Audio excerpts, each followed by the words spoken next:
Jess?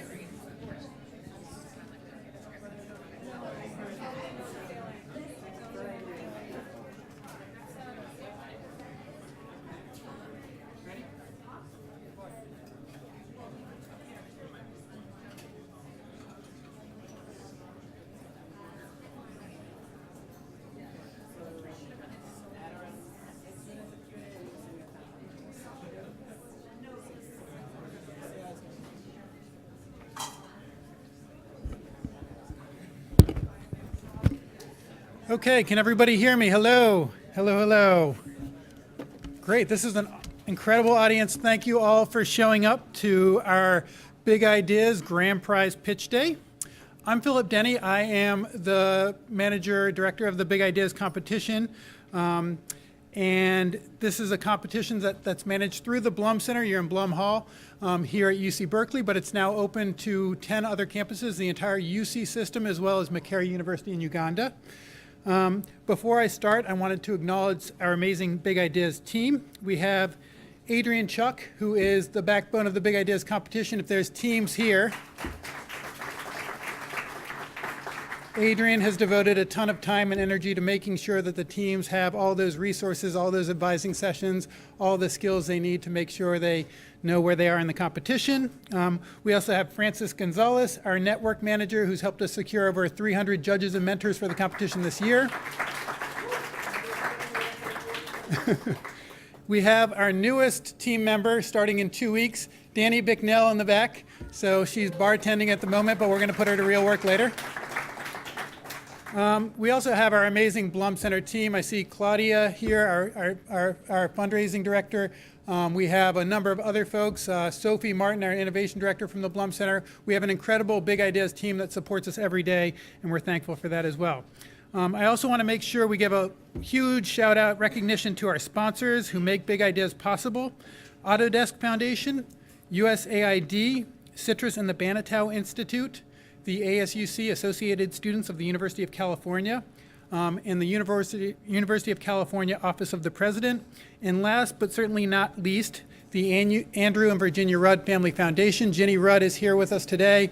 They make Big Ideas possible, and we're thankful for that every single day. So this is the 12th year of the competition, and I'm blown away yet again this year. I stand up here every year, and I say this every year, but I am tremendously blown away by the competition, by the teams that have participated in Big Ideas this year. To date, we've had over 1,800 teams compete in Big Ideas. We've had over 5,000 students across those teams. We've awarded $2.3 million to those teams, and they've gone on to leverage over $400 million additional in investment. So there's been amazing success. For those of you who aren't familiar with Big Ideas and what we do, Big Ideas is an early stage social innovation competition that provides funding, support, and validation to interdisciplinary teams of graduate and undergraduate students who have creative solutions to pressing social challenges. This year, we had over 300 projects apply, representing more than 1,000 students from across those 11 universities that I mentioned. We had over 85 different majors represented across those student teams. Now, for the past 8 months, what got us here was that those teams participated in 2 rounds, where they submitted a pre-proposal way back in November and a full proposal more recently in March. They've been through information sessions, they've been through writing workshops, budgeting workshops, they've taken advantage of team building and networking events that we've hosted. They've gotten 2 rounds of judging feedback that have helped them sort of refine and develop their ideas. And the finalists, who you'll hear from tonight, have also participated in an 8-week mentorship where they worked one-on-one with an industry mentor to turn those early stage concepts into implementation plans with real potential to have social impact. So joining us tonight on the panel is a group of wonderful judges. We have Janine Elliott from VentureWell. We have Jeanette Hanowski from USAID. We have Kate Gage from the Rockefeller Foundation, and May Shipek from Autodesk Pier 9 Community. So big round of applause, please. And also, please join me in thanking all of the sponsors, all of the judges, the entire network that makes Big Ideas possible. Thank you very, very much. So I'm really excited that everybody could be with us here tonight to listen to some incredibly inspiring pitches. When you turn on the news or the radio these days, it's very easy to become pessimistic or have a sense of malaise because the challenges that we face as a globe, as a nation, seem insurmountable. But what I expect that you'll get from tonight is a large dose of what Adrian and Francis and soon Danny will get, we get on a regular basis, which is hope and optimism. There's a great quote from one of our longtime Big Ideas judges, Tony Stainer, who's on the board for water.org. And he said very simply, if you ever get depressed about the future of the world, go spend some time with Big Ideas students. I think of that quote on a regular basis because every day our Big Ideas team gets to work with these incredibly talented, incredibly inspiring students from across the UC system and now Makerere University in Uganda. These students represent hope and optimism because they are the next generation of social change makers. They seek to develop transformative technologies, services, and programs such as the next breakthrough medical diagnostic, a platform that raises incomes for smallholder farmers and reduces food insecurity, a technology that can help combat climate change, or an arts-based program that challenges the status quo.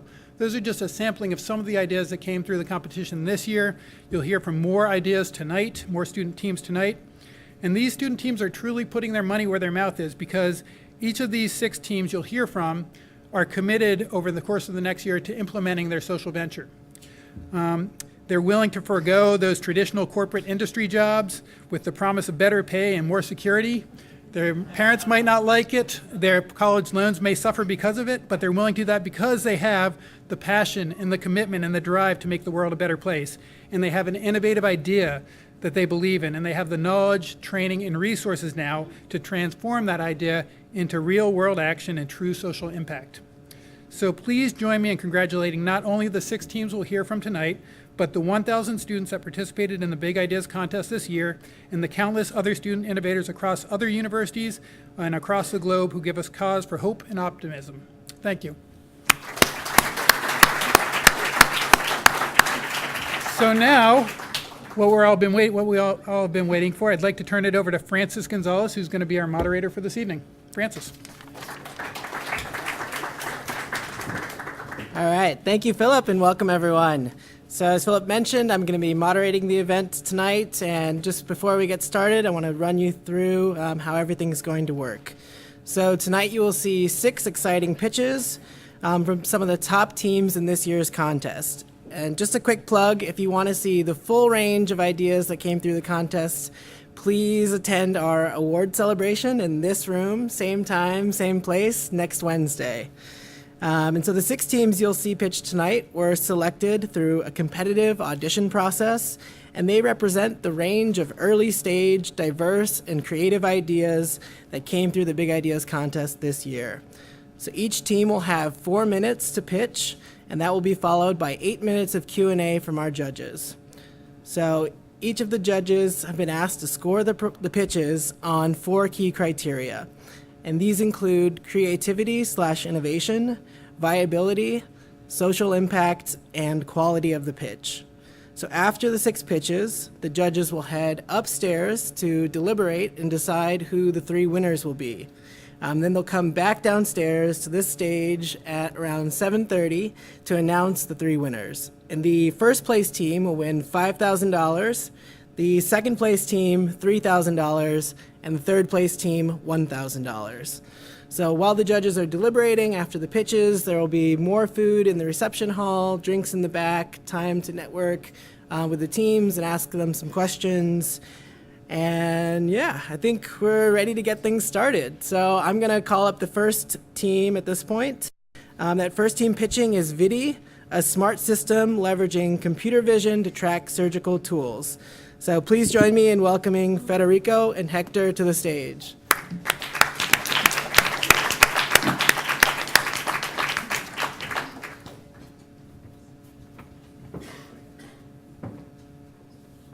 Hello.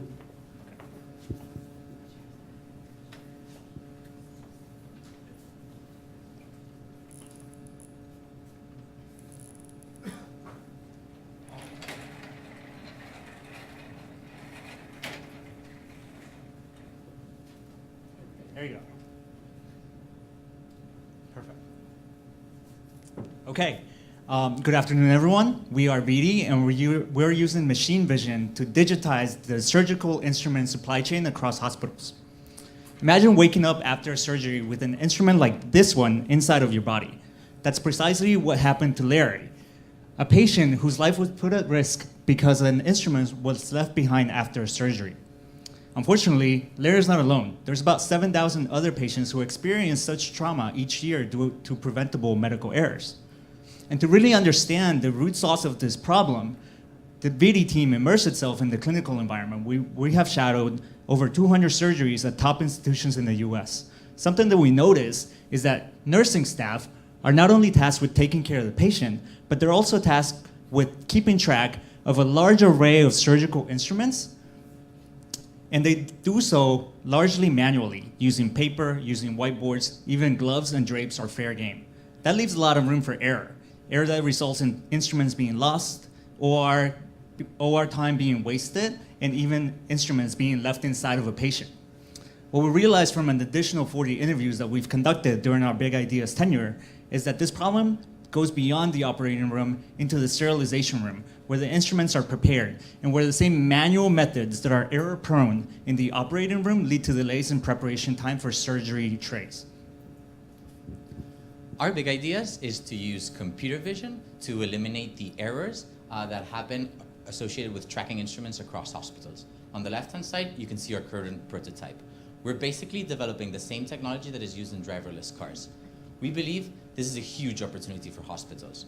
Our technologies can help them reduce the amount of instruments that go missing, the delays that happen in the operating room, the preparation time that it takes to get the trays ready for the operating room, and most importantly, we can provide data analytics that can help optimize the amount of instruments that go into each tray.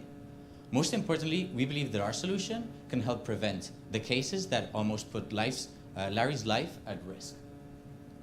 On the left-hand side, you can see our envisioning of the hardware solution that will go both at the operating room and in the sterilization room. Based on our customer discovery, we find that the most appropriate business model to move forward is based on a hardware sales accompanied by a consumption-based software as a service. Our team brings expertise in medical devices, in image recognition, and in business. John and Hector have over 8 years of experience in medical devices. They actually have 4 previous patents in medical devices. Robert is our expert in image recognition, and I bring over 4 years of experience in management consulting. To date, we have won around $15,000. We have been incredibly useful to bring our software to life. Our ask today, and whatever we can currently win today, is going to be essential to take our prototype and test it in the 2 hospitals that we have built partnerships to iterate our MVP and bring it to market. Before we finish, we would like to finally thank the Big Ideas team, as well as our mentor, Bayan, who have been instrumental in this past months. We are very excited to continue to work in VIDI and bring our product to market soon. Thanks.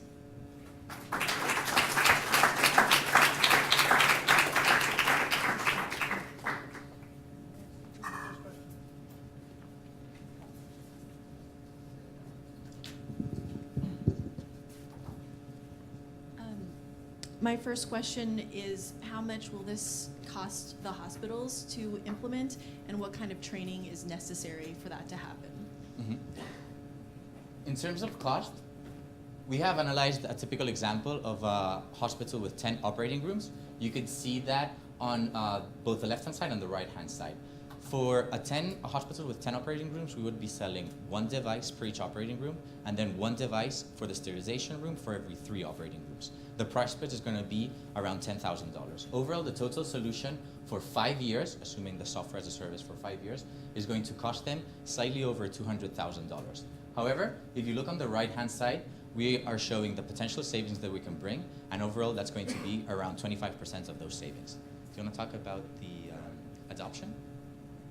So for your second question about adoption and training, so first of all, we are very aware of the disruptive workflow will basically hurt the adoption of our instrument to the hospital, including some of the other competitors who have done the similar way, but they have used additional tasks which basically disrupt the workflow and people don't adopt it. So here what we are doing is that we're kind of replacing what they already have, which is RFID or barcode assay, barcode tag that already kind of in the instruments, but those are retrofitted for every instrument, which is very expensive. So yeah, each training portion will be very minimal because our device will work automatically, and the end, the people will just look at the analytics that comes out from our instrument.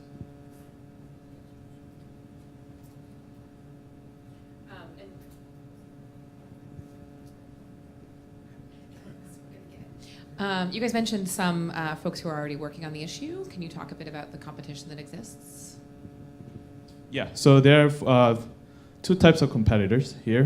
The first type is Gettingay, which is a European company, and also another type is, so the Gettingay, basically what it does is it covers a lot of tools, but however requires retrofitting, engravement, and etching process, which requires extra step and also extra cost. And there's another type of competitors, which is Striker and also ClearCount, which uses simple tools to detect. However, the problem is that they only detect one tool, which is sponge.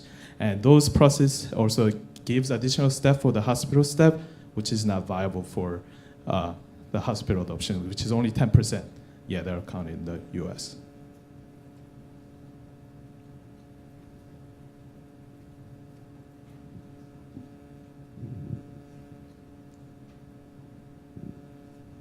So I guess one of the questions that's just kind of coming to mind here is, to what extent in all the interviews that you've done so far is the biggest challenge in terms of driving adoption moving forward, in terms of next steps, in terms of risk profiles that these folks are thinking about, in terms of, where are they seeing the biggest red flags in terms of what you're proposing? So I think it's important to realize that our purchasers will be different from our users. Our purchases will be incentivized by the fact that we're bringing reduced time and therefore increased productivity for the hospital and reduce cost in general. The users will be the nursing staff or technicians. And they will be incentivized by minimal changes in the workflows they already do, as well as having trust in the counting procedure, whether or not they can trust our device to count properly. So to that end, I think we're employing some of the iterative user-centered design principles to make sure that we're involving real users to identify their user needs and really address them through proper design. If I just may add, from us, a couple of interviews that we had, the people were saying that every second that they spend counting tools or interacting with tools is time that they're not being spent on the patient. And what really motivates these people is to be engaged with the patient and take care of the patient. So that's what we want to give them.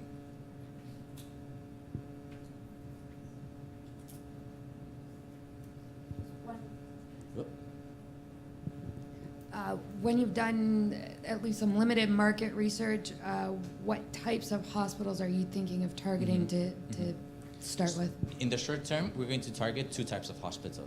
The first one is going to be surgery centers, because they are extremely cost-driven and they only do specific types of surgery, so we can train our algorithms to work with them properly.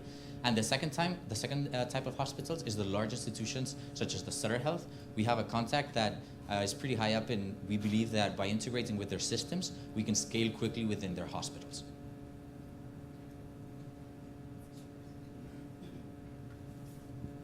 And just in terms of the image recognition and the technology, how far along are you, and how much further do you have to go in order to make this really something that hospitals will pick up?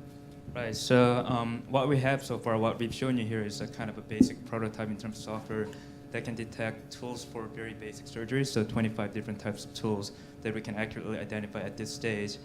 So we're using the current state of art that's kind of used by a lot of autonomous driving companies right now. But we do realize that it can get really hard as we scale up to cover the number of tools. Say, for example, hundreds of different types of tools can be very hard compared to just 25 tools. And for that, we are now moving toward something called fine-grained image recognition, which refers to identifying, classifying subjects or subcategories that belong to the same bigger category. For example, different car models. So there are already algorithms that can detect at 70% accuracy 2,000 different types of car models. So we're going to approach this problem in a similar manner to detect hundreds of different tools. But once we reach that stage, I think we're ready to deploy it to hospitals and test the software.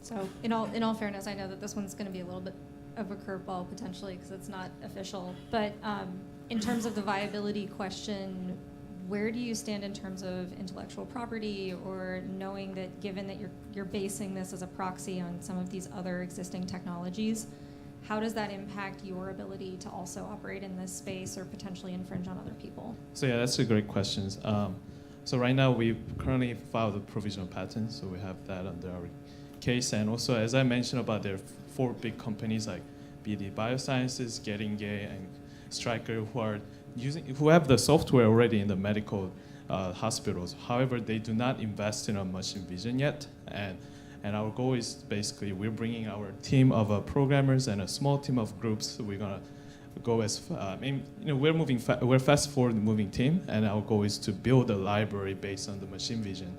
And who knows, later maybe they would like to collaborate with us or work with us. Yeah, but for now, they have not invested in machine vision yet. Thank you, guys.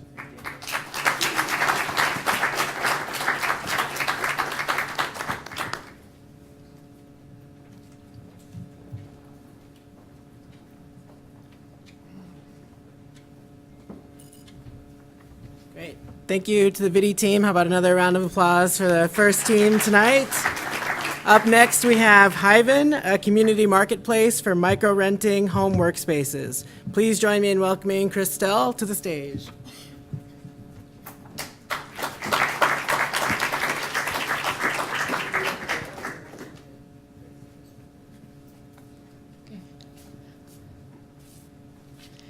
Hi everyone, my name is Christelle and I'm the founder of Hyven. At Hyven, we're passionate about making cities more affordable for residents and more flexible for workers.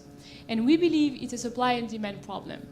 On the demand side, 36 million US freelancers and entrepreneurs need a flexible workspace daily. Who are they? Meet Julie. She chose to be a freelancer for the freedom, the independence, the variety. Where does Julie work from every day? Coffee shops? It's noisy, unreliable, lack of Wi-Fi.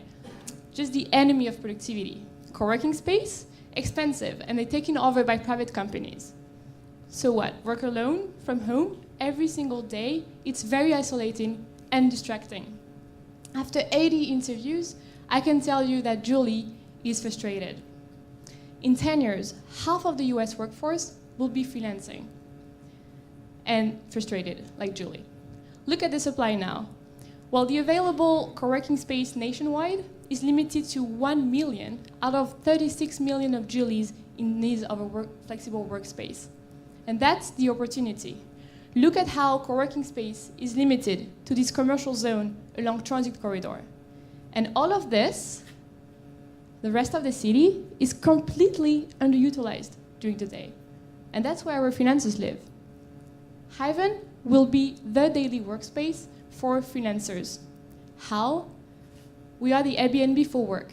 We tap into billions of underutilized square footage and unlock up to 50 times more flexible workspace than what's currently available. We are a double-sided marketplace, matching host and guest. Hosts can macro-rent their home workspace during the day and make extra money. Julie is now able to find in her own neighborhood flexible workspaces, conducive homes with Wi-Fi, coffee, kitchen. And in addition, we offer smart co-working, matching local professionals based on interest. Julie is now happy. And at Hyven, we invest in our communities, limiting commutes, making the money circulating at the local scale, and creating meaningful connections. With a simple MVP, we got 32 entrepreneurs and 17 hosts sign up in 3 days in Berkeley. And that's real feedback from our beta users. Our business model, so we are an on-demand service with an average price of $15 per day, and we take 15% of transaction fee from the host. On the long term, that's $1 billion market. Our team, so we are a passionate team with key skills to drive this forward at the intersection between urban planning, data science, and marketing and business. Our amazing advisor is right here, Steven, and we have some interns over the summer. The next steps for us are to run a pilot in Auckland over the summer and reach 300 hosts, our first 10,000 transactions by January. We won the first prize in the Connected Communities category with big ideas, and thanks to that, we can develop our platform over the summer. And we would like to use the $5,000 to develop a mobile app so that our guests can find easily co-working homes around them. I now welcome Sundar from the team to reply to all your questions. Thanks a lot for your attention.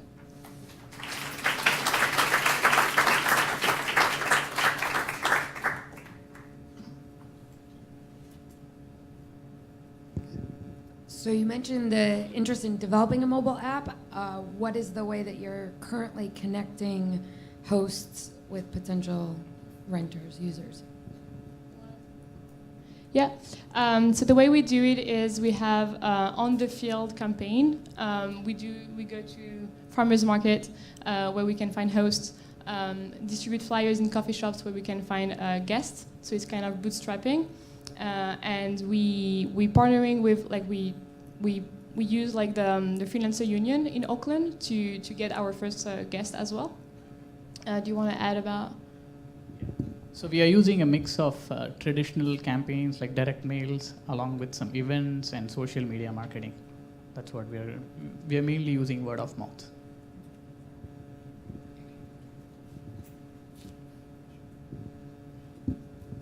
Okay, can you tell me a little bit more? One thing that interests me with your project is the matching component. Can you tell me a little bit more about how that works and just a little bit more about that? The smart co-working? Yeah, so that's something we learned from our interviews from our users, like the guests. We're marketplace, matching space and people. And then we realized what we bring to them is actually the community and actually being able to have some kind of colleagues that they've never had because they're freelancers, solo entrepreneurs, or independent. And the smart co-working we do is we ask everyone to sign up with LinkedIn. And thanks to that, we know what they do, in which field sector they work on, and we match them based on location and field of expertise. One problem I know we've seen with Airbnb and other things like that is insurance and support for the hosts. Can you talk a little bit about what kind of protection you might be able to provide or what you're thinking on that? Yeah, definitely. The difference with Airbnb is that it's not an overnight rental, right? It's just during the day, and it's your common spaces, so you can leave all your belongings in your doors locked. And in terms of insurance, so that's less friction for the host. In terms of insurance, we rely for now on the homeowner insurance, which covers most of the liabilities, and we would like in September to reach a partnership with an insurance company to provide a host guarantee. Currently, PeerSpace and Airbnb provides $100K of insurance, so that's our goal. I'd just like to know a little bit more about your market research because it sounds like you only have done 80 interviews, which to me is a small sampling. And then also, I'd like to understand like who you've talked to, if you've talked to anyone in Airbnb or anyone else, to understand what their point of view is. Yes, so Airbnb is really, it's a one-time service, like it's a one-time customer, traveler who comes and discover new cities. What we do is really create daily workspace for local professionals. So talking to Airbnb for the guest side is not super interesting for us, but for the host side, definitely, about like how they got their first host, etc. So we learned from that for designing our product, for Design for Trust. In terms of interviews, we conducted 80 interviews in coffee shops, co-working spaces, with freelancers and entrepreneurs. And we run some testings here in Berkeley, and we are growing a community in Auckland. So what we learned from them is mainly the free frustrations with the current offer, co-working space to expand, like they targeting actually private companies now, co-working space. They're not flexible for a freelancer, and a coffee shop it's not suited for work. So mostly people are alone at home, and yeah, that's why we want them to turn that into hosting. So, makes sense to start with the local needs analysis. These are people that you can actually talk to right here, right now. But in terms of unmet need, that 1 to 36 million ratio, I imagine people are actually probably much better served here than they are, for example, out in the middle of someplace else that Hub and all these other places don't have services at all. Yes. So to what extent have you been able to explore where the unmet need is outside of an urban area like the Bay Area, and what insights have you been able to glean from that, if so? What we do is we have a data-driven approach with we take census data for the demographics and real estate data to understand what type of capacities are there. And so for now we run our interviews in the Bay Area, but the suburbs is definitely the next step to conduct interviews and understand how strong the demand is there. But if you just look at this map, if you go to Sunset District, the offer is pretty limited. There's a couple of coffee shops and that's it. So even in urban areas, there's a lot of demand because everything is clustered in downtown areas. So it's a way to reduce commute and just share the value between residents. And who's doing the pricing? So the hosts are going to do the pricing, but we are going to give them some guidelines. We've given them a sweet spot of $15 for each booking, which would be between a traditional co-working space that people have to travel to a downtown and use, and a coffee shop. So that's the sweet spot we have given, but the hosts have the flexibility to determine their own pricing. Is there any regulations against this that you guys need to take into consideration? Yes. So we will surely be regulated as Uber or Airbnb in a couple of years. But since we help cities split the rents for residents with daytime users, we don't create any nuisance in the neighborhood because it's daytime for work. We don't expect cities to be against us, but more with us. And what we want to do is really, I'm a city planner, so what we want to do is really work hand in hand with cities to solve these issues of commuting and unaffordability, and provide a decentralized workspace, work option that is not available today. So the regulation is you have home offices where people can have a business license for that, and that would be completely regulated. But otherwise, you can also consider, since it's still a gray area, that people are just receiving guests and asking for compensation for the utilities they use.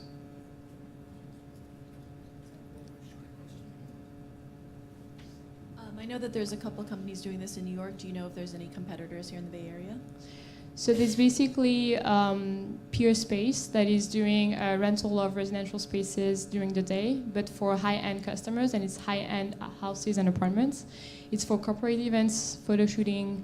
It's a couple of $100 per hour, so it's not a direct competitor with what we do co-working. And even in New York, they don't really do co-working. It's not a pooling. There's no pooling function when you have different people coming in. It's more you privatize the home office. So yes, I would say the main competitor would be Peer Space, but they do events. Okay, I think that's the time. Thank you very much.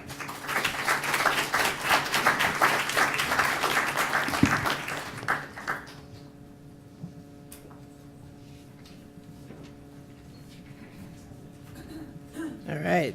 Thank you, Christelle and Sundar. So now we're on our third pitch. I think, if you haven't realized already, the Big Ideas Contest has a really wide range of ideas. You saw a surgical tool tracking idea, a community workspace idea, and up next we have Innovis Medical, which is a blood monitoring technology for military and civilian trauma care. So please join me in welcoming Jeff and John to the stage.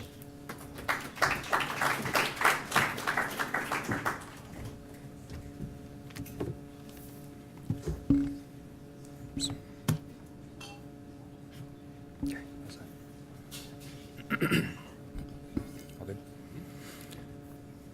Okay, let's go. Picture this. An injured soldier is rushed to a field hospital and is bleeding out.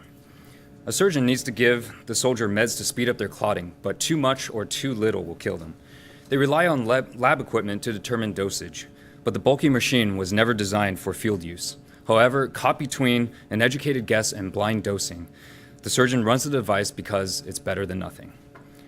We are Jeff and John, and we founded Innovus Medical through a collaboration with a U.S. Air Force vascular trauma surgeon who told us this very story of the challenges on a battlefield. As we developed our solution with civilian medical doctors, we realized that this lack of mobile blood clotting solution was a much bigger worldwide problem. Blood clot testing needs mobile solutions. Current devices are like using microwaves to cook. It works if you don't move it, and occasionally it comes out great. But more often than not, you're just going to be disappointed. The technicians we talked to were more blunt. They said that the current state of the art sucks. From one surgeon's perspective, they said that they would order a blood clot test and they would get the results 30 minutes later, saying that the patient is clotting just fine, as the patient is still bleeding out in front of them. The test is already obsolete by the time the surgeons get it. They said, wouldn't it be great if we had a device that where we could test blood right here in the OR, instead of having to send it all the way to the lab? Our solution is a portable medical device that uses a solid-state sensor to track an electrical property of blood, known as bioimpedance, as it clots. Our device produces graphs and data similar to the current state-of-the-art devices, but without the bulky and sensitive mechanical components. The sensor itself is a disposable cartridge with no mess to clean up and no chemicals to work with. With a solution designed specifically for mobility, blood clot tests are no longer restricted to laboratories, but can now be used in a battlefield, operating room, and even the comfort of your own home. Tests during surgery that used to take 30 minutes to receive back from the lab can now be performed right in the operating room within 4 to 10 minutes. Post-surgery patients who had to make a trip to the hospital every few weeks to have their blood thinner dosage checked can now run the test themselves at home, much like diabetic patients who are able to track their own insulin levels. With improved blood clot tests, such as ours, the annual 15 million cardiac surgery patients worldwide are projected to save about $7,000 USD per operation. For disaster relief, a mobile device would be invaluable in providing accurate blood monitoring for the 7 million worldwide cases every year, especially in places where electricity and trained technicians may not be readily available. This is our team driving this project. John and I slugged through grad school together.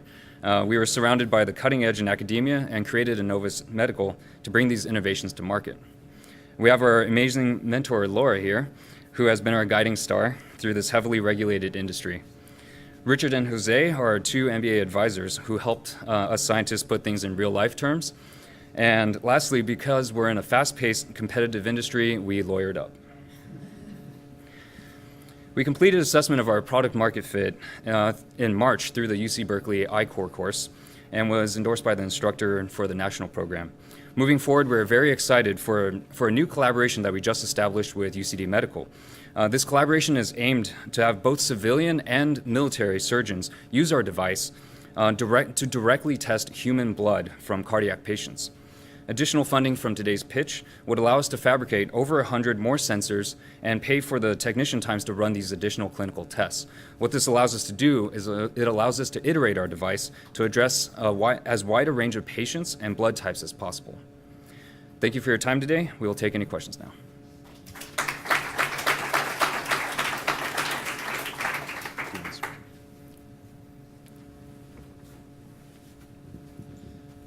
So I guess starting off, tell me a little bit more about the regulatory pathway here, because it sounds like you're moving pretty quickly into some human factor kind of work here, and so break that down for us a little bit in terms of how this fits into both the regulatory and or reimbursement type issues. Sure. So we are, as Jeff mentioned, we were partnering with UCDMC, and we're going to be getting some preclinical data just by running our blood clot tests alongside the current status quo technologies. And so that'll be able to push us towards FDA approval at a quicker rate. But our overall goal right now is to get there by 2021 and get through the regulatory process that way in that amount of time. So do you have anything to add to that? Yeah. Just one more thing to add to that question. Originally, we were planning to go with animal testing and just use animal blood. It was actually through this collaboration that we just established where these surgeons just told us bluntly, what are you guys doing? Well, we can set this up for you guys now. We can bring you in and get tested on human blood. They're writing up the IRB right now, and they said because this information is already signed off, these people are already going through cardiac surgery, so the limit right now is pretty low. So it sounds like you have testing getting set up for in hospitals and stuff like that, but what about this different fields, in the field and stuff like that, testing out, in people's homes or in different areas? And at that, is there any failure points to the machine that will either give false reads or will break down or have problems like that? Sure. So for the, I'm just going to direct you to this slide. So initially we're going to be focusing on the military and civilian segments, and within that is included with the mobile kind of battlefield scenario that you would be addressing. And so because we're going to be testing alongside equipment that's already being used, a lot of those technologies are dependent on like using reagents, weaker reagents than they use in the lab, so they tend to fail a lot more often. And because our technology doesn't have any moving parts, it's going to be a lot easier for us to test that in the field. Mm-hmm.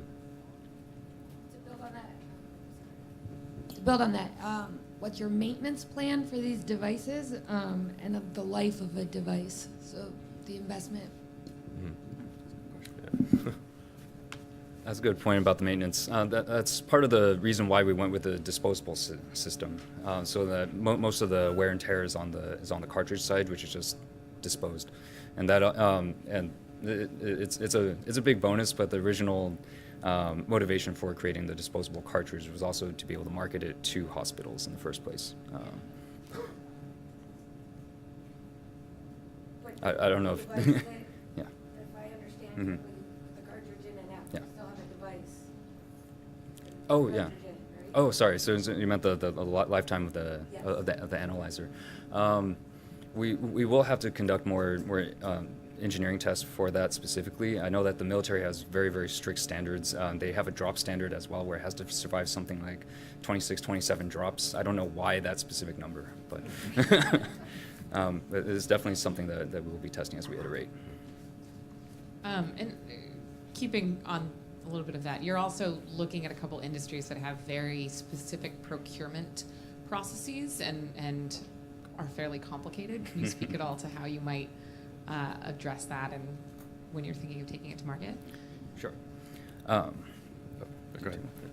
So for the civilian market, I used to work as a principal R&D engineer, and one of the core things that I learned is that a lot of things that are reusable are they're billed to hospitals as a capital cost, and they're less willing to pay for that. So the model that seems to work is to have something of a Gillette razor model or a K-cup model where you can bill for the disposable sensors, but the analyzer units themselves would have to be given away either at cost or for free. Okay, can you talk to me a little bit about the training model that would be involved with deploying this technology? It seems like in hospitals, there would be sort of the natural users who would be able to, get this off and running. But how about with the in-home testing? What sort of training would be involved? How easy would it be for the users to pick this up? Yeah. Sure. So, yeah.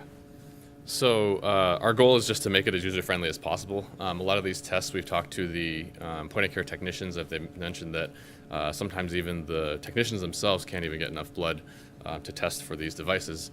And so through social marketing, social media marketing, we're going to be reaching the consumers that way.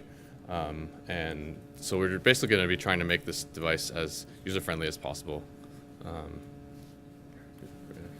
I can add to that too about the HCPs. So To also connect back to the very first question about regulatory, the first iteration or the first stage of our go-to-market strategy is to release it to hospitals and to have this only be a device where only HCPs get to use it, and that lowers the regulatory burden. So having these healthcare providers be the gatekeepers. Down the line, once we have more clinical data and more successive results, then we plan to move down the stages eventually to having these devices in home, but going directly there, as we understand, is very, very difficult. And is there a situation where, I mean, it's sounding like does it use less blood? Is that what you were implying? It uses less blood than the existing hospital devices? About the same. About the same Okay. right now. Yeah. But the argument is that it's faster and also cheaper for this one. The main point is that since it's mobile, it reduces a lot of the time. It does operate faster than the current gold standard anyway, but the time saved from just not rushing into the lab is already huge. We talked to a lot of technicians who said that if they fast-tracked a result, it would take 20 minutes, whereas a regular test takes 40. So if someone's bleeding out in the OR, 20 minutes, and that's just the time in the lab, much less rushing it up. So is there a situation where you might prioritize this actually replacing the sort of hospital, in the main hospital usage, as opposed to marketing for the field? Yeah. Yes, definitely. So one of the tests that that's currently being done for blood coagulation monitoring is prothrombin time, and essentially it's capturing about 71% of the coagulation market. And so we're hoping to replace a small portion of that share to begin with, but then as we get more exposure, we'll be able to tackle that market.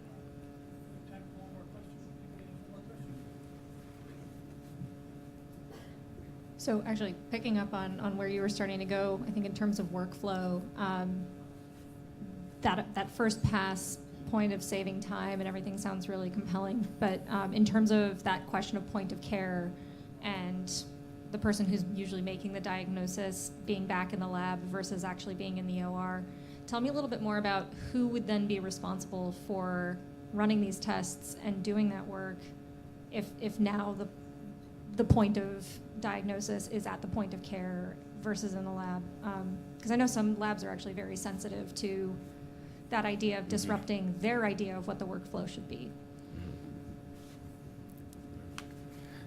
So yeah, that's a very good point. In some of the OR cases that I've seen, there's sometimes a technician already in there running running some other tests. And one of our key points that we're hoping for is that since this is a disposable system, you don't need to add reagents or anything, and there's no there are very few steps to it besides add blood, stick it in the machine, and have it run.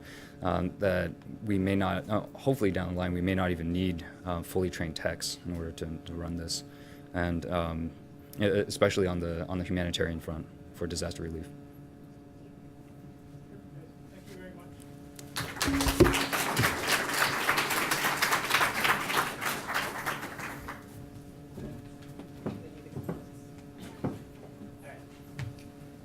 All right. Thank you to the Innovis medical team. So our next presenters are going to be joining us remotely. So we're going to take about 5 minutes or less to get that set up. Feel free, the bathroom is in the other room. The bar is open at the back. Danny is ready. There might be food out there, but we're just going to take a quick second. I'll let you know when we're starting again.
I hope everything is going well in California and the day has gone nicely.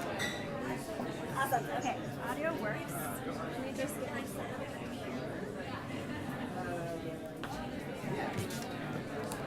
Okay, could you screen share with me just so I could see what's...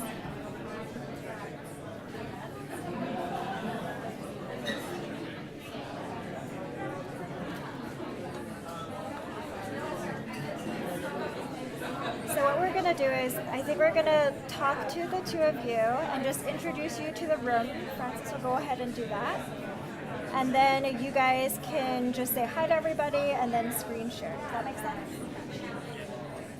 All right, I'm going to start the video so you can see everyone. Okay, hold on.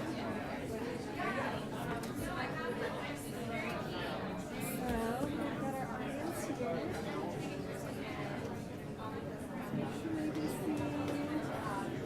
You can see most of the videos, right?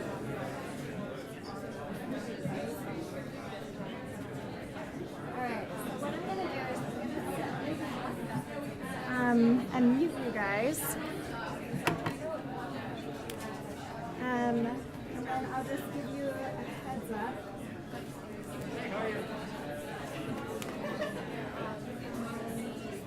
Can you test audio? 1, 2, 3. Okay, I'm gonna now. So you can hear me, but I can't hear you. And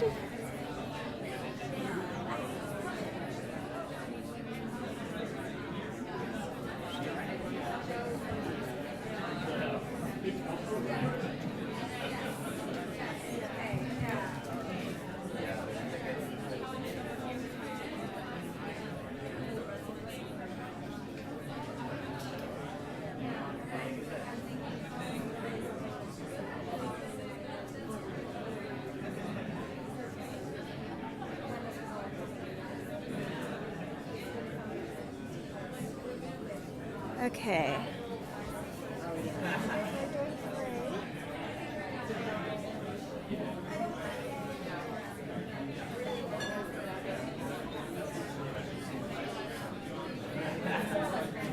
Yeah, they can see you. Don't want this to die. Hold on.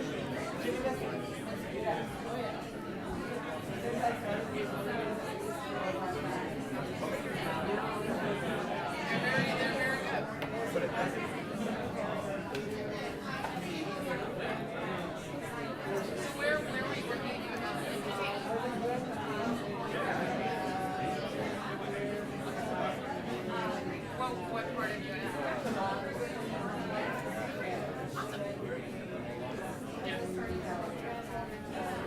I worked with Adele a lot.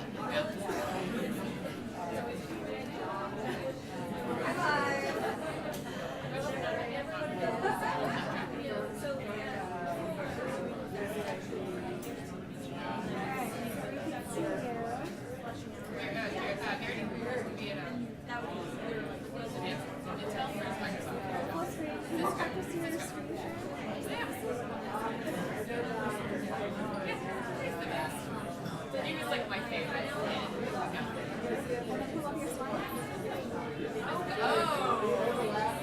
The second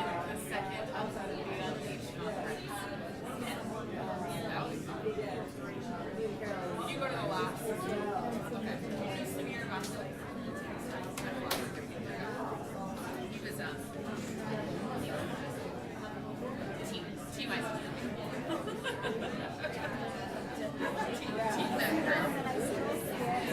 I know, and that crew is actually like, that crew is like the hardest one.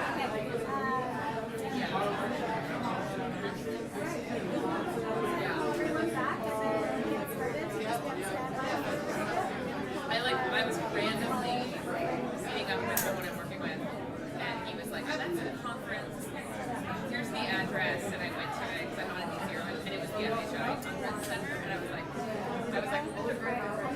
no, this was like a 4 weeks before deployment. And he was like, I've never been here before, and I was like, you're I was like, you weren't like key in line.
All right, if everyone could take their seats again, we're going to get started. I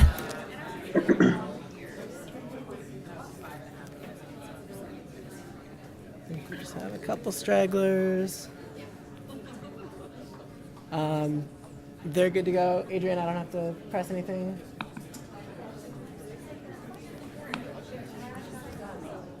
All right, thank you, everyone. We're going to get started again. So up next, we have the Lumenda team, and they're presenting a medical device for diagnosing neonatal bacterial meningitis in low-resource settings. So please join me in welcoming Julius, coming to us from Kampala, and Sydney from Paris. Yes, very early in both cases. So thank you both. Go ahead and start when you're ready. Well, thank you for having us. Good evening, everyone. My name is Sydney, and I'm happy to be presenting alongside my teammate Julius, our project Lumenda, a light-based meningitis diagnostic for use in the developing world. Our story begins in the summer of 2016, when I had the chance to travel to Kampala and Mbarara, Uganda, to conduct a clinical needs assessment. It was on this trip that we learned of the challenges of diagnosing neonatal bacterial meningitis. Neonates are at the highest risk of contracting bacterial meningitis in low and middle income countries, where 126,000 cases are diagnosed annually. 40 to 60% of these cases end in death, and 25 to 50% of those patients who survive develop some form of permanent brain damage. To diagnose meningitis, a doctor will order a lumbar puncture and CSF culture, taking between 24 to 48 hours.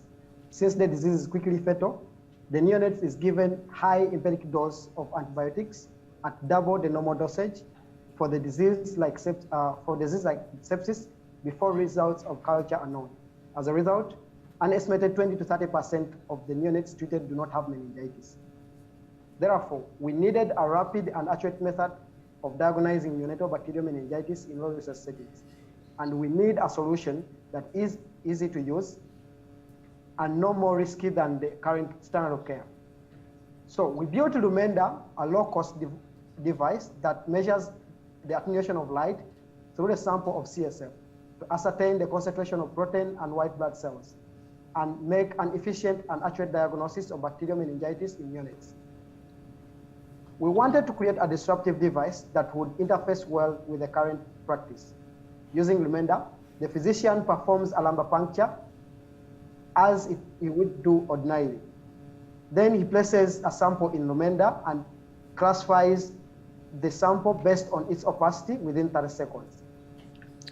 As important as it is that Lumenda return a rapid diagnosis, it's also extremely important for it to be an accurate one. So we tested Lumenda on 30 randomized samples from healthy, intermediate, and infected artificial cerebrospinal fluid and found that it classified them perfectly. Now, returning to our clinical need, we present a method with reliable accuracy, decreased time, and decreased cost relative to the bacterial culture. In addition, our method is no more invasive than the current standard of care and is simple enough to be used by anyone in the clinic. The market for Lumenda is very big. The total available market is roughly 6.8 million cases in low and middle income countries of meningitis or similar diseases.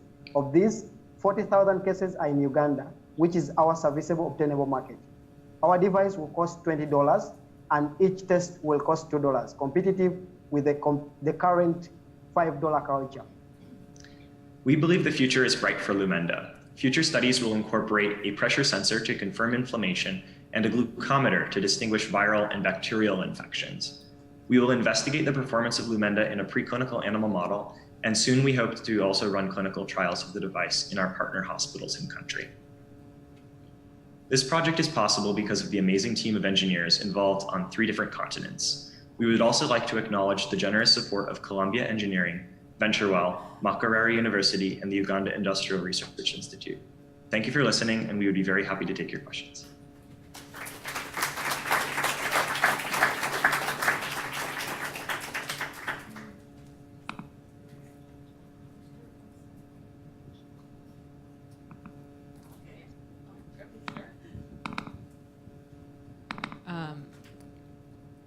All right, I feel like there's a lot of questions around the actual engineering of it. I'm just going to go for something a little bit that I might have a better sense of. Can you talk more about how this might be distributed and what partners you would be looking to support this actually getting out into the field, getting trained, and reach the users? So if I get your question clearly, it's about the business model. So you're asking about the way the device will be distributed to the different people and how it will be used. When you look at that supplementary slide, we provided it basically to make the understanding of how we get to look at our payers, being the insurers and the providers. So we shall have 2 arms, the social arm that will focus on this as a social innovation, and the profit arm that of course will run this as a profit venture for private hospitals. In Uganda, we have so many of the hospitals, the private and the government-owned hospitals. So take an example of hospitals like Mengo that are private. They can buy this by just reaching them, and then also we can have procurement through the government systems.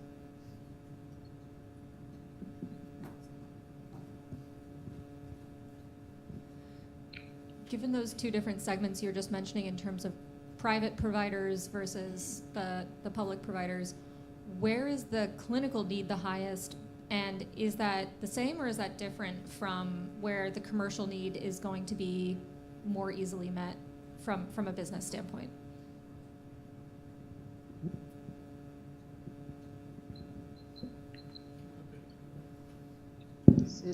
Yeah. So the commercial from the interviews that we did in country at both the private and the public hospitals, it seems that the clinical need is fairly well distributed. I think that we'd like to first start, if we had to first identify markets to tap into initially, it would be in the private clinics, just because they are typically more well-funded. And then in the longer run, try to tap into the public clinics as well once we have kind of an establishment in country, to make the case to the national, to the Ministry of Health that this is a beneficial technology for the country to invest in and to stock the national medical stores with. I hope that answers your question. I think the need is in both places.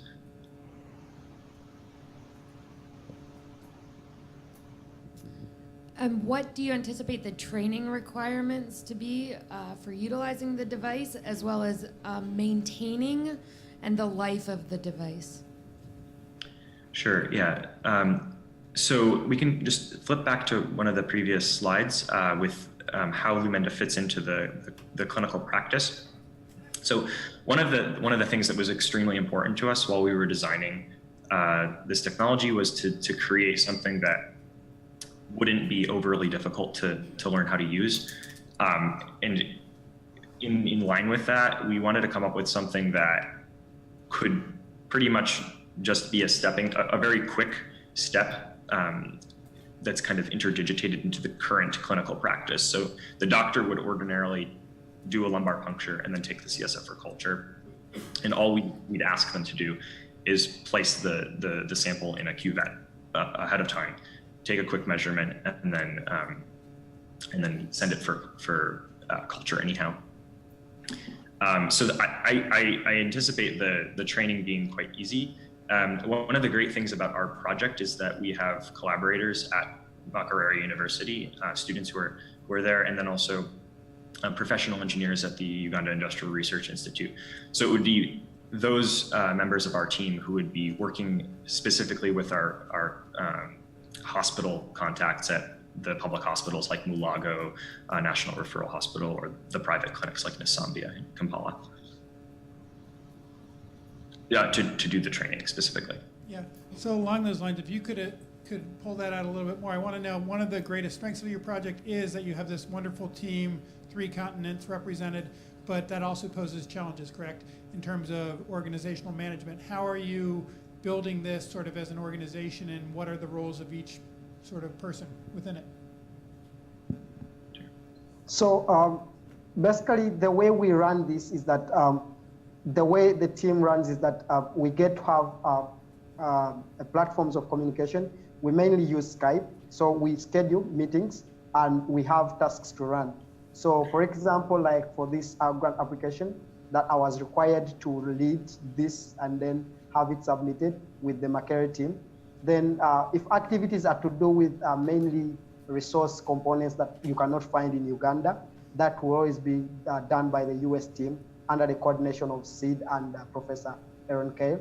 Then the production is or anything to do with the design of the circuitry, design of the whole device is always done by the Uganda Industrial Research Institute under the lead of Philippa Makovolo, who is the head of instrumentation division. So we basically coordinate activities that way. For example, we've had several activities going around the past, for the recent past.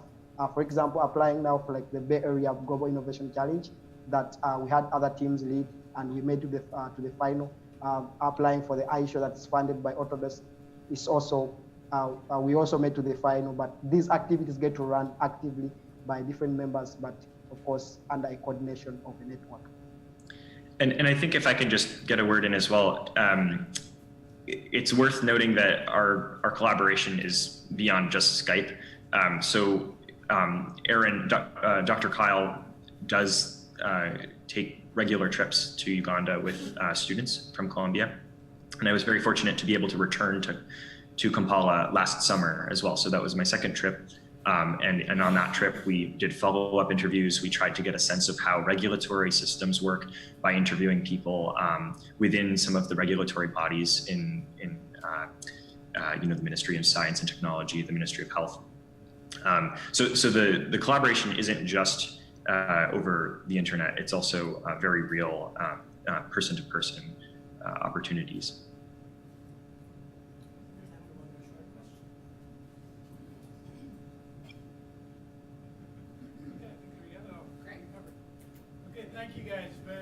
Thank you guys very much. Appreciate it. Thank you. Thank you. And good night, too.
All right, great.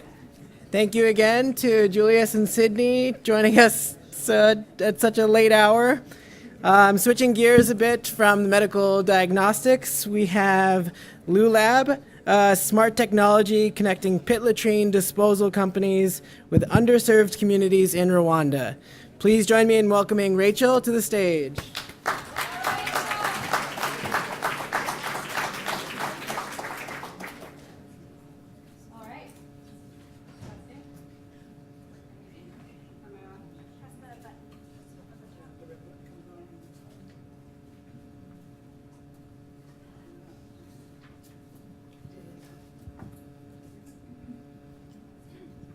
Okay, can you hear me?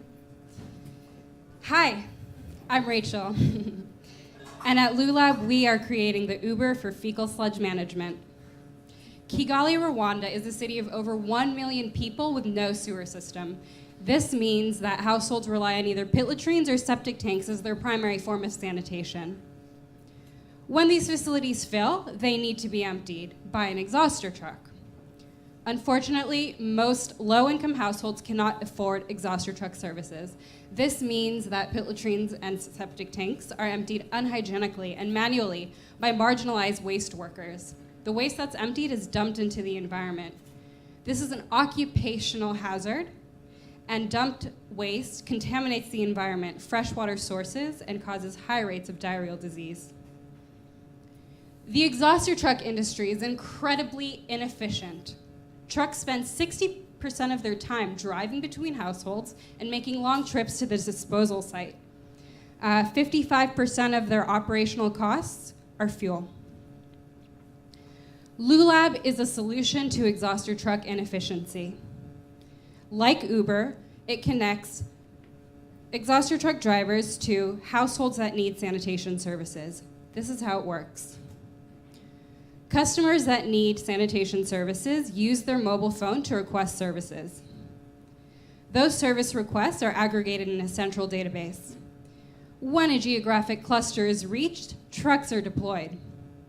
This clustered customer approach ensures that trucks don't spend their time driving between households or making long trips to the disposal site before their truck reaches full capacity. As a result of these efficiency gains, exhauster trucks are able to lower their prices and offer services to low-income households.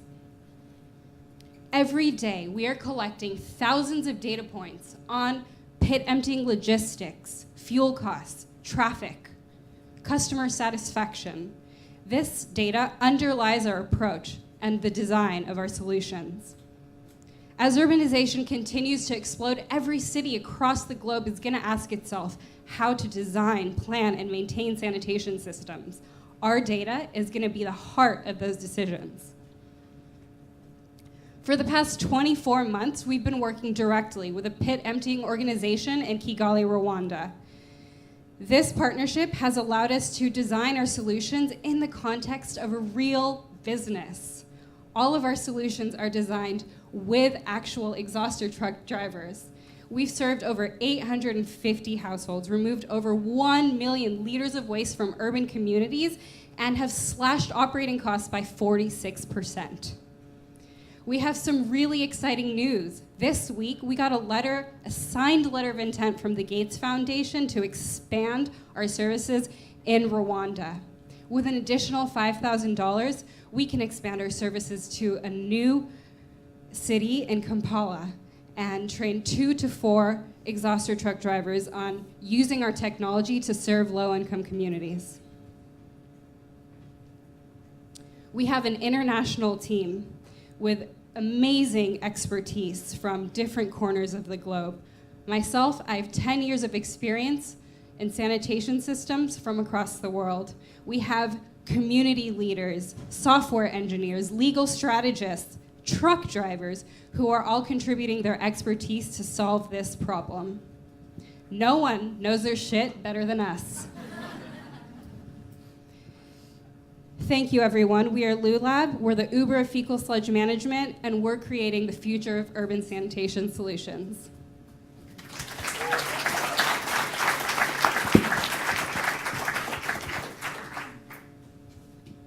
All right. Can you talk a little bit more about the tech that you're using and specifically on any connectivity issues that you might have?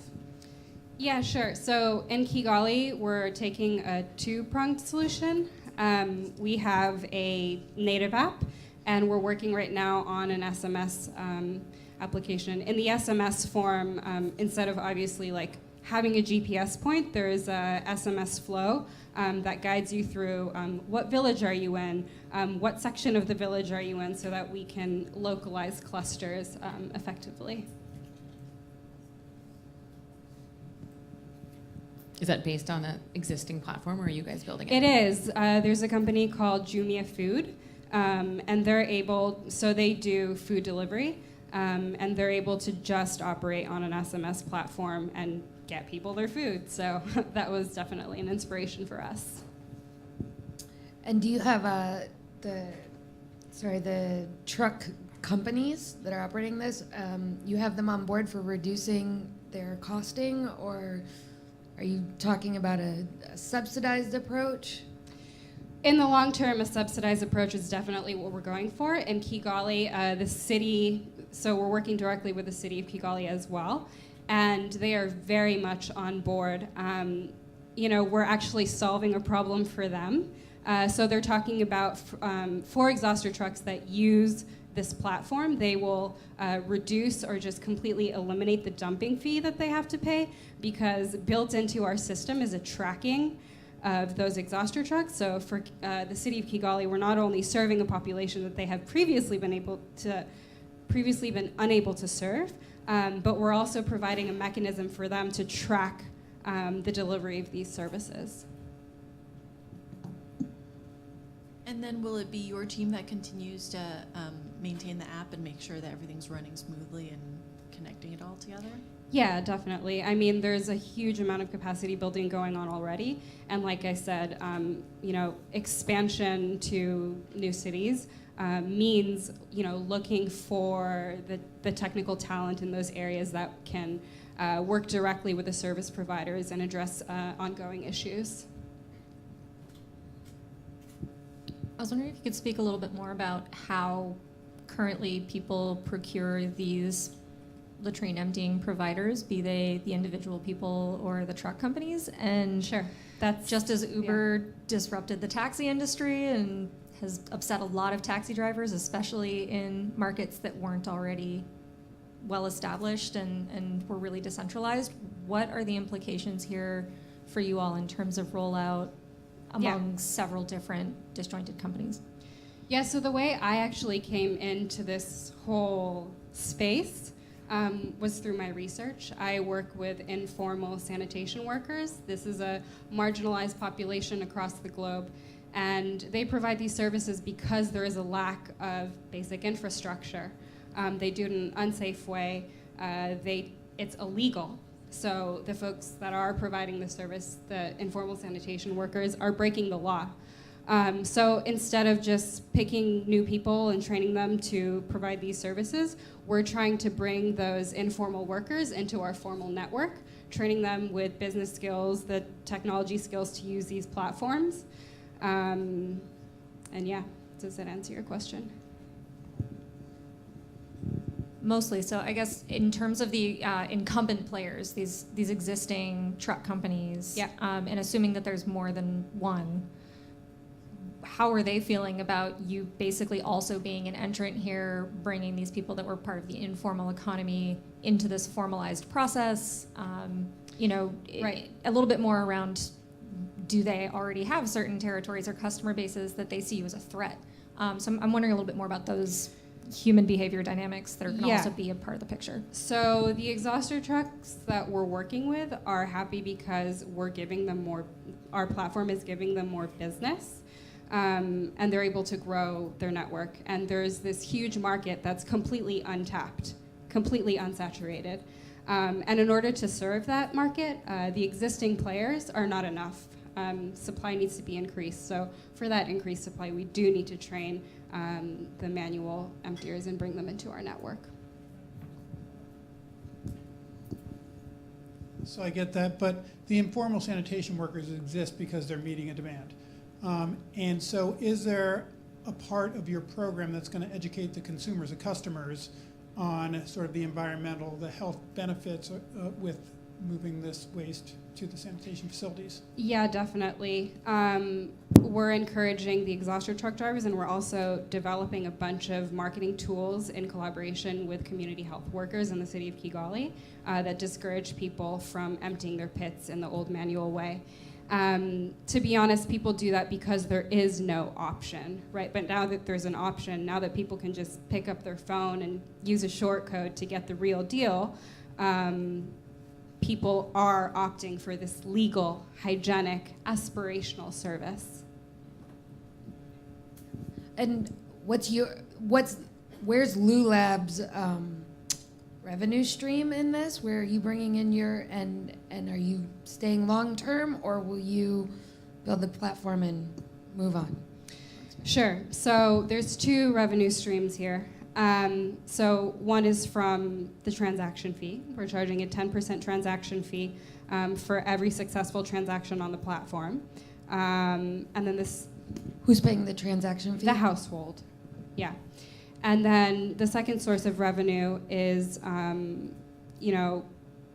selling our data, basically. So with the Gates Foundation, they are super interested in collecting data on who's getting served by exhauster truck services in various different cities. They want us to roll out our technology just as a way to track where and how people are being served. So that's another revenue source for us.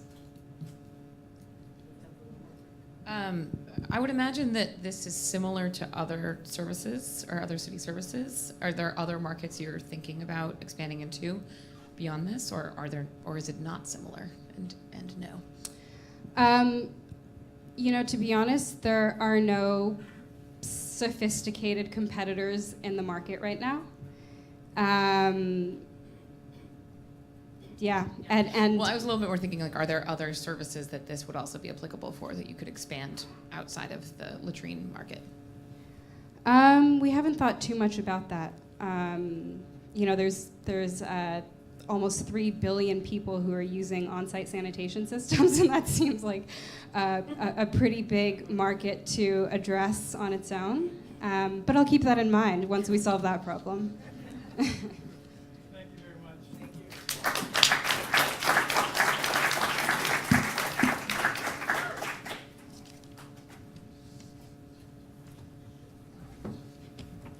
All right, thank you, Rachel. She really knows her shit. I've been waiting to say that for the last 8 minutes. So last but not least, we have Akari, a food startup making jerky out of the invasive devilfish in Mexico. For those of you who can't tell, they're currently bribing the judges with their jerky. So please join me in welcoming Mike and Sam to the stage.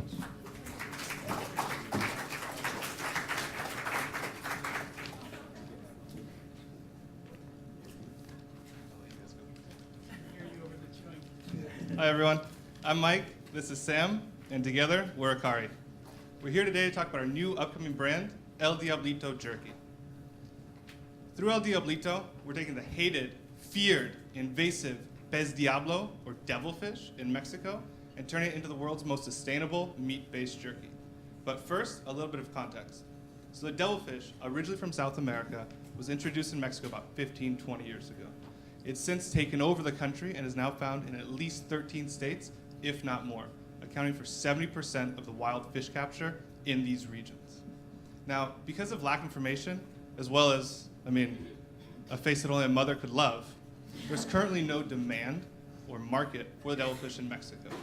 People are afraid to eat it. Fishermen throw it away. And as a result, the devilfish has decimated the freshwater fishing industry in Mexico, leaving tens of thousands of fishermen throughout the country without stable employment. And now this is where we come in. At Akari, we're creating a market for devilfish products in Mexico and the US as well. Now the concept of our work is really straightforward. We work with rural fishermen to process and market devilfish products. What we do now is we take this fillet, we sell it to restaurants and corporate kitchens in Mexico, and soon we'll be doing the same in the US. But what we're doing now is we're further processing or refining this fillet into El Diablito jerky. And what's awesome about El Diablito jerky is that it tastes and feels like beef or other meat-based jerkies, but doesn't come with the environmental impact associated with traditional meat farming. So, why jerky? Well, The origin of our jerky story has a lot to do with our social mission. So we're located in one of the primary corridors of Central American migration through southern Mexico. We're already donating fillet of fish to migrant shelters in southern Mexico, but over the summer we started experimenting with ways to preserve the fish and create a healthy, nutritious snack for migrants on the go. We toyed around with a couple different ideas and we stumbled across jerky, and the results blew our minds. This experience ultimately led to the birth of El Diablito. So now I'm gonna hand it over to Sam, and he'll talk a little bit more about our processing. Thanks, Mike.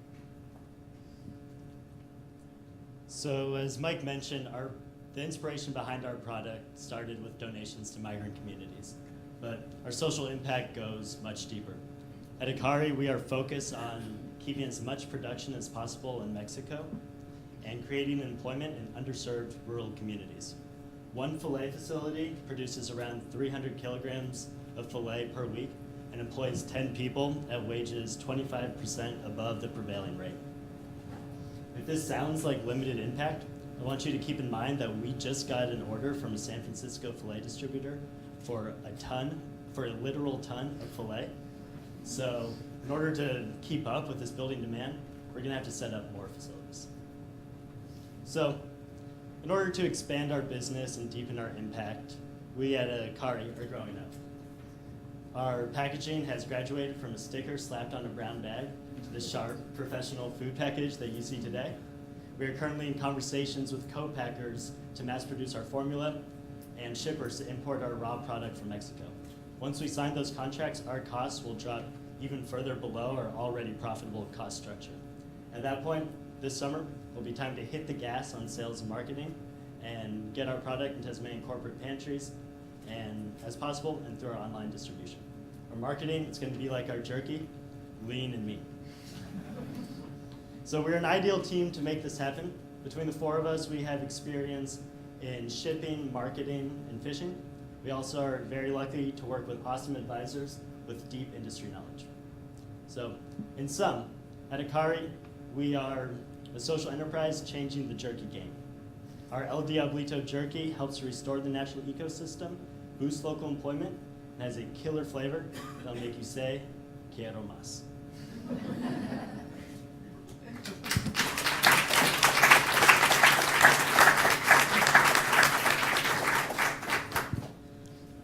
I'm still a little unclear. Are you pitching jerky or are you pitching filet and jerky and the factories that are making both of those?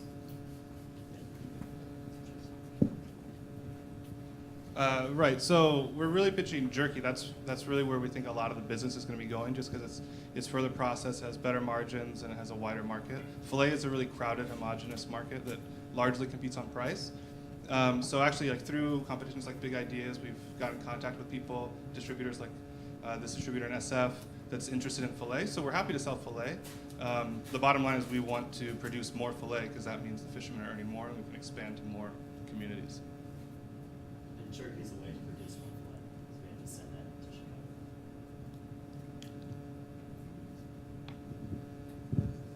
Chicago. You guys clearly have done a lot already. You actually have a product. Can you talk a little bit about how you guys have taken it this far and what sources of funding you've already had that have gotten you to giving us this delicious fish jerky? Yeah, so a lot of R&D just being down in Mexico working. We first started with a little dehydrator that you buy at like Macy's. And so I just spent a lot of time just doing that, and we graduated to bigger dehydrators and just a lot of practice looking at recipes and playing around. One of our advisors, Lupita Vidal, is a celebrity chef in Tabasco, so she helped us with the culinary side. And then, sorry, the other part was financing. Loans, I just sold the rest of my personal stock to help finance our co-packer relationship. So yeah, personal savings and then a little bit of student loans thrown in there. And just a quick thing to add to that, we're helped by a weak Mexican peso right now. Yeah. So our dollar has gone very far within the Mexico operations.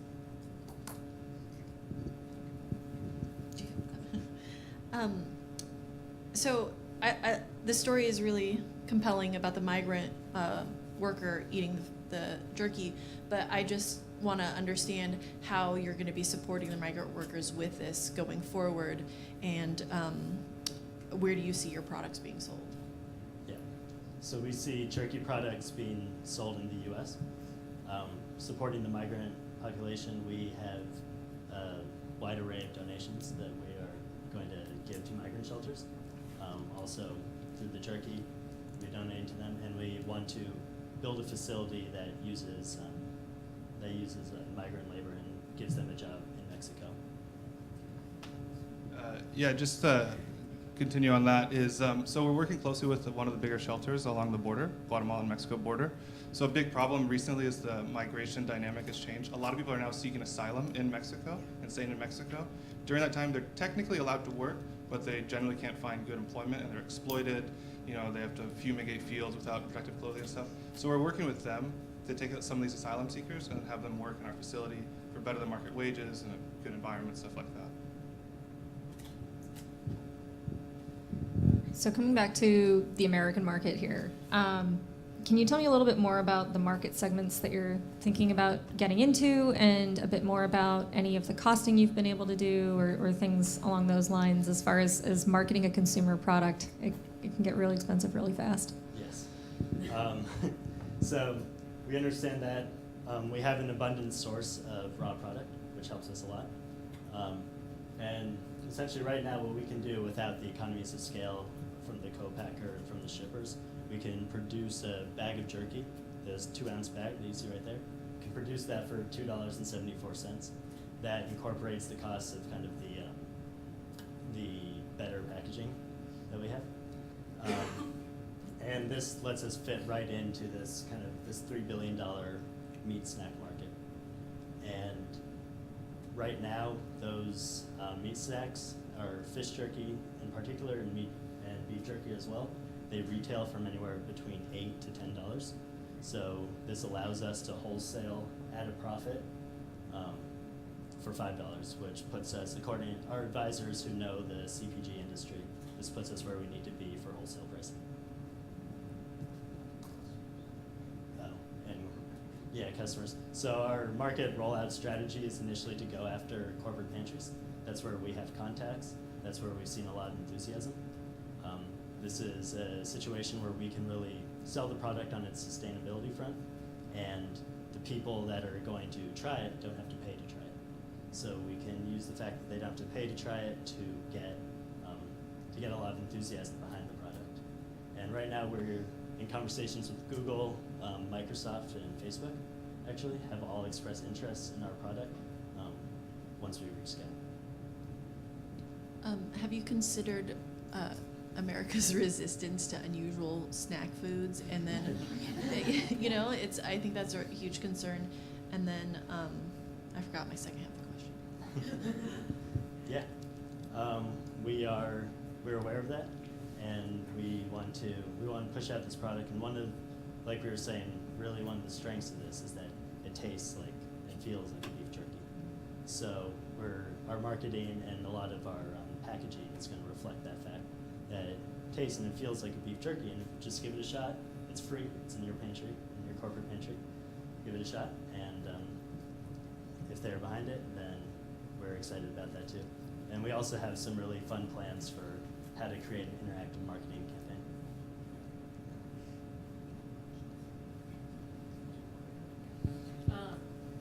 I might have missed a little bit. So can you talk a little bit more about how you're sourcing from the fishermen? Because you mentioned it's a trash fish, or are you paying them for that, or you just actually take? Yeah, that's my question. Sure. So we work. There's 2 employees on the ground every day. One is Victor Hernandez. The other one is Francisco Mendoza. They do the day-to-day operations and the fishing. So we source from fishermen, and we buy the whole fish from them. And then there's about 10 employees in our processing facility that they do the filleting, they do the packaging, freeze it up, and they get paid separately on a per weight basis for what they're producing. And we put it in a truck and bring it up to Mexico City. That's where we're aggregating all the production. And Leslie, can you talk a little bit about sort of the distribution, the supply model, about how you're getting the product up here, and then what is sort of the breakdown of cost based upon that supply model? Sure. Yeah, that's been my life really for the last 6 months. is working out the shipping and getting the shipping as low as possible, because we don't really want to be paying money or the consumer to be paying money for shipping. So a lot of that $274 cost is because we were dehydrating in Mexico, sending it over through overnight FedEx, which is pretty costly. And so right now we are pretty much iron out all the details to bring it through refrigerated truck. So for Mexico City, we have cold storage facility there. We're renting a place, then bring it over through Laredo up to Dallas, and then we're doing less than truckload LTL shipments from Dallas to split it up. Send 1 ton to San Francisco, 2 tons to Chicago, so forth.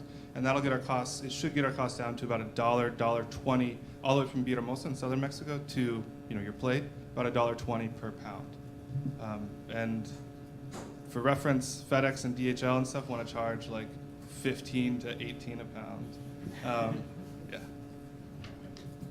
And then packaging, we source kind of by bulk order, and that lowers our costs. Thank you, guys. Thank you very much.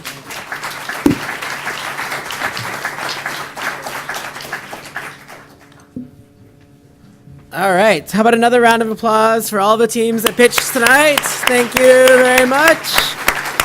So now the judges have the unenviable task of heading upstairs for about 20 to 30 minutes to go over their notes and select the 3 winners tonight.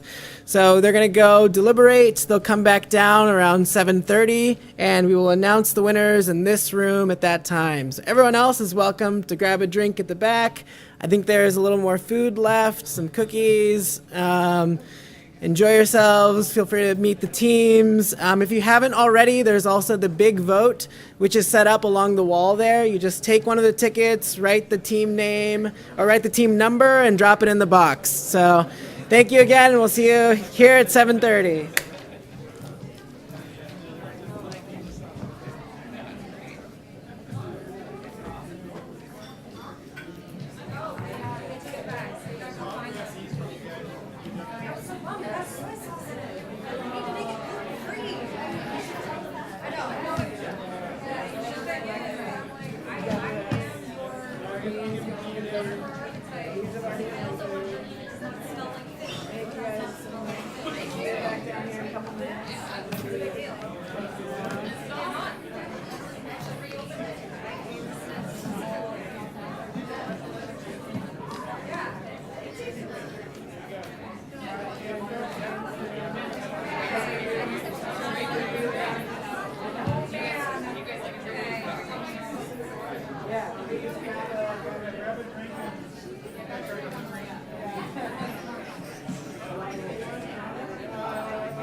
The restrooms are also just to the left here if anybody needs them.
So,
like, we shot here.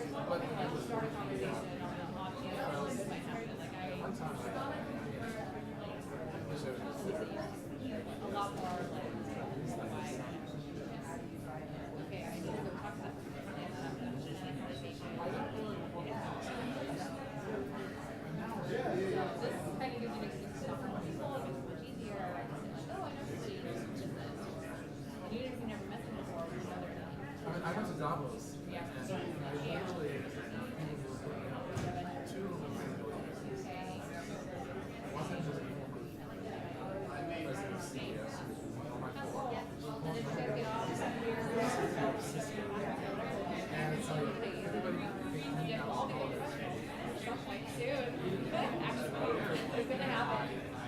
And you'll know people. I got two big Steve. And me, it's like, what's the novelist here? So I, yeah, we ended up, I mean, they were kind of when it's, you know, it's like, there's a big difference. One woman I didn't know until later that, oh yeah, she's one of the rules. And it's like, parents are really and so I made up for it was to get a ride from Dallas to Sicily from the airport, which is one of $2,000. Yeah, per person. And I said, okay, I'm going there. I'm going to probably do it. I said, I'll just do it right to the airport. So, and I only stayed at half the time. And I stayed just and she got $1 million.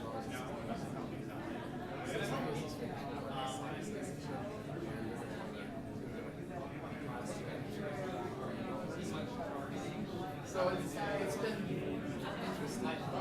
And then I have a box sitting at my house. It's like,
I got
Everybody hated him. He basically.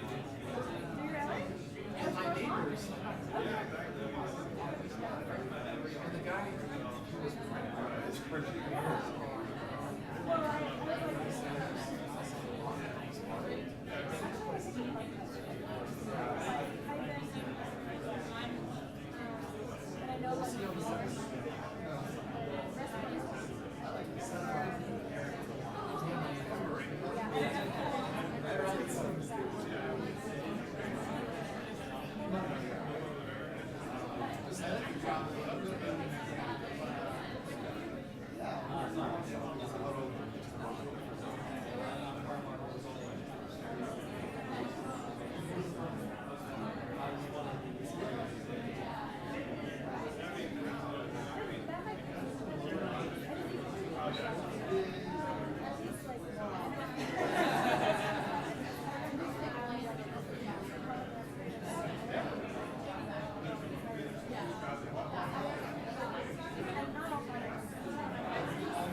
Yeah,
Meaning all the reasons it's not going to work.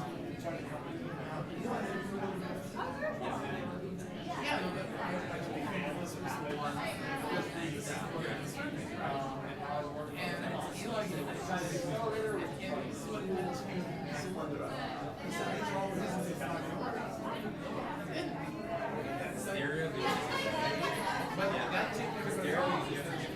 They're all like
anxious about, but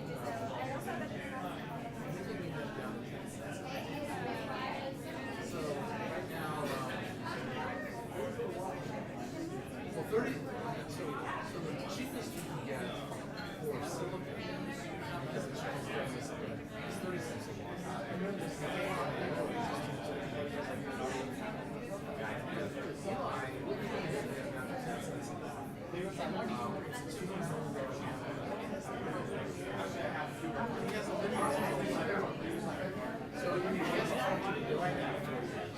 So he sold the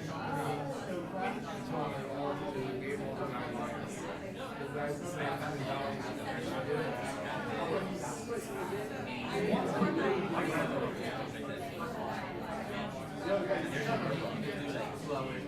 his first thing wasn't to get the cost of one down, it was just to get this thing to work.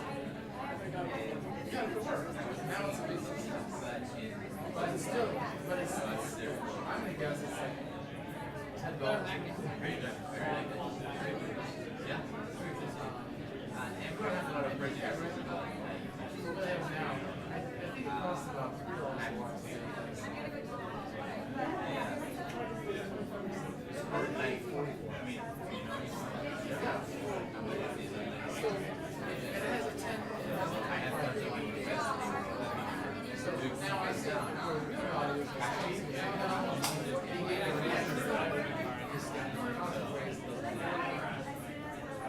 well, that's because of heat issues. So yeah, it's great stuff.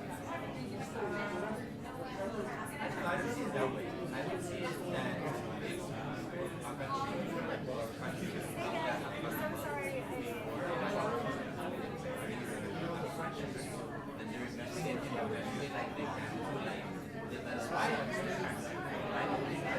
so what happened? This was during the night, day-to-day basis. During the day, it's worth so much more.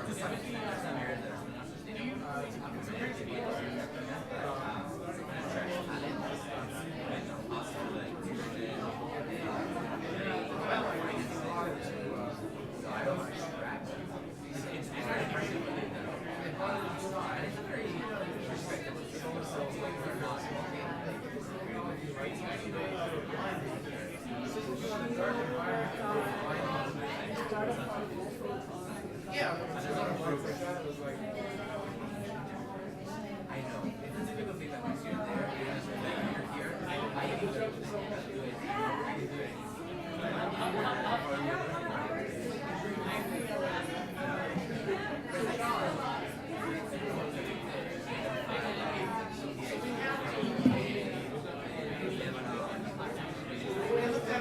we did some checks.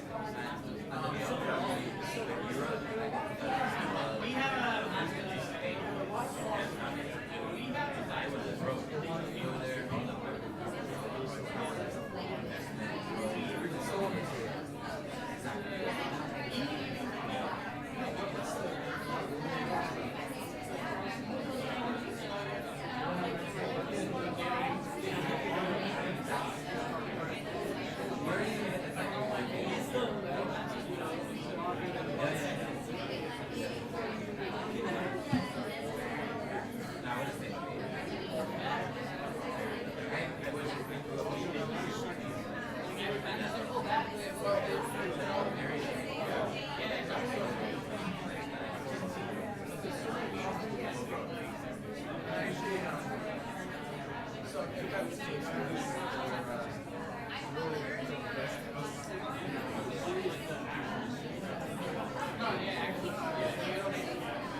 Hey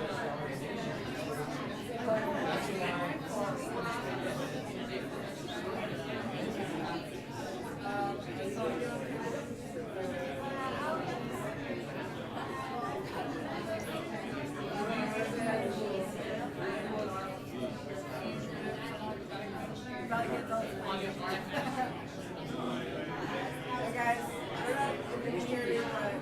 great job. These votes will come down in about 5 minutes to announce the winners. Hang in there. At this point early.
Great job, you guys.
Adrian, are we getting Lumenda back on?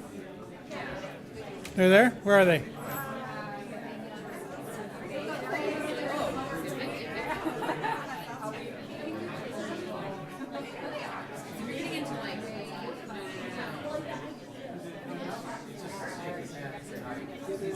What?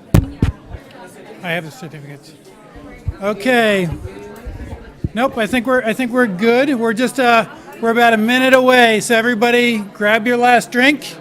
If there's any food left, you can grab some food, but we'll be 1 minute. We're just making sure we can connect.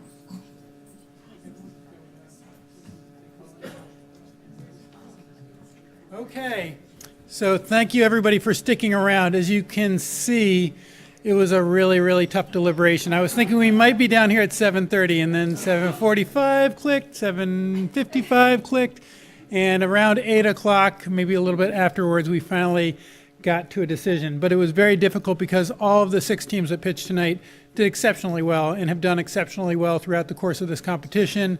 You've been an inspiration to us tonight. So just a huge round of applause for all the teams that pitched again, once again. So what I'd like to do now is invite the judges up here, because I'm going to call up starting with the 3rd place winning team and then go to 2nd and 1st place. So if the judges can come take a spot up here, and then I'll call the teams up and we'll get a photo of you and your award and the judges, and we'll all celebrate at that point. So, starting with the 3rd place award in the 2018 Big Ideas Grand Prize Pitch Day. This is a $1,000 award. That goes to the Lumenda team from McCary University and Columbia University. And they're still awake at 3 a.m. or 4 a.m. Here you go. So you gotta get that near the computer.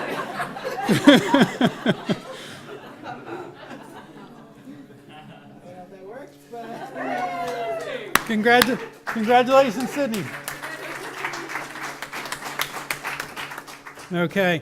The second place award, $3,000, goes to Akari.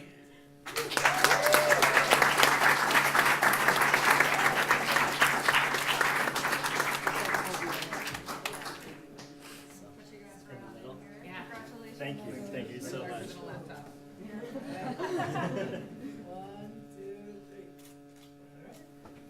Okay, congratulations. Thank you.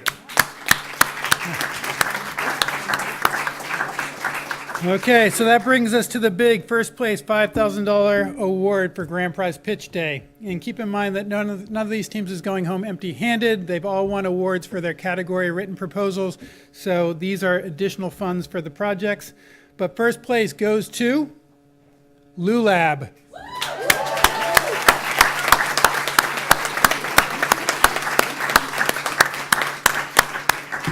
You need that.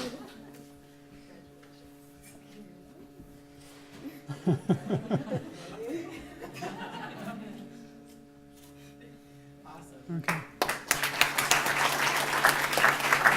So, once again, congratulations to everybody. Wonderful pitches tonight. Awesome energy, excitement in the room. Thank you all for staying this late, and congratulations on another successful year of Big Ideas. Congrats.